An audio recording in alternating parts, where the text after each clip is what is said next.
सिद्धिप्रदायकाय अगणित गुणशील तत्त्वप्रदर्शकाय मध्वमता सिद्धान्त प्रवर्धनाय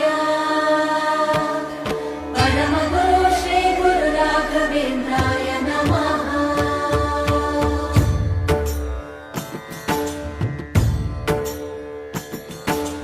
पूज्याय राघवेन्द्राय सत्यधर्मरताय च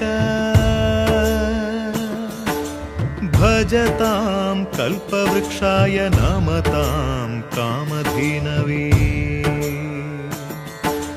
ಧರ್ಮದ ದೀಪ ಹಚ್ಚುವ ಶಾಂತಿಯ ಬೆಳಕ ಚೆಲ್ಲುವ ಜ್ಞಾನದ ದೀಪ ಹಚ್ಚುವ ಲೋಕವ ನೀನೆ ನಡೆಸುವ ತುಂಗೆಯ ತೀರದ ಯತಿವರ ನಿನ್ನದೆ ಸ್ಮರಣೆ।